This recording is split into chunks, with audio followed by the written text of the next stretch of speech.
Welcome back to the Love 'em or Lose 'em YouTube channel. I'm Patrick Bailey. Yeah, welcome back. I'm Mark Bailey.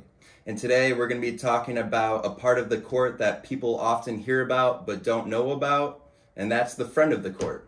I don't know of an agency that is more maligned than the friend of the court. I hear people complain a lot of times that the friend of the court is biased, or the friend of the court favors this gender or this gender, and they're not giving me a fair shot. I find that they really do a good job for the most part. And it's a difficult job that they do because they're not deciding, but making recommendations about what to do with your children. Their role is involving children. Could be support, could be parenting time, it could be custody. They can't order anything, but they can make recommendations. And Mark, do they automatically get involved when there's children in the case, or is there an opportunity for me and my ex to maybe reach our own resolution? Well, they are involved, but really the question is to what extent? It certainly would be ideal for the parties to be able to resolve differences involving their children. I mean, when you think about it just logically, the friend of the court is there to make decisions and make recommendations when you as a parent and the other parent can't agree. So what you're really doing is you're saying, take my children, the most important thing in my life, and make a decision and tell us parents what to do with those children or child.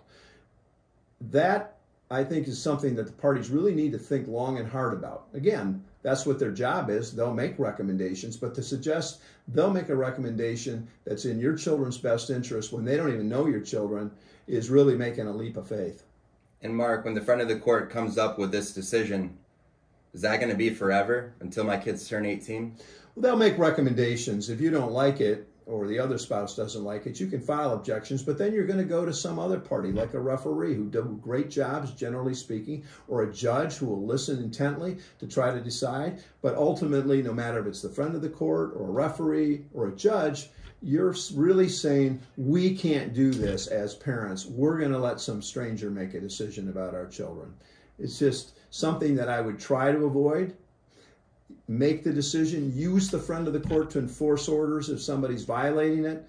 They're there to make recommendations, but try to get these things, put your personal differences aside and kind of get these things settled on your own if possible. And really what you're focusing on is what's best for my children, as opposed to what's best for me or what's best for, or what's worse for the other party. Really put those differences aside. Your kids are going to thank you, and you're going to save thousands of dollars in counseling dollars down the road for your children.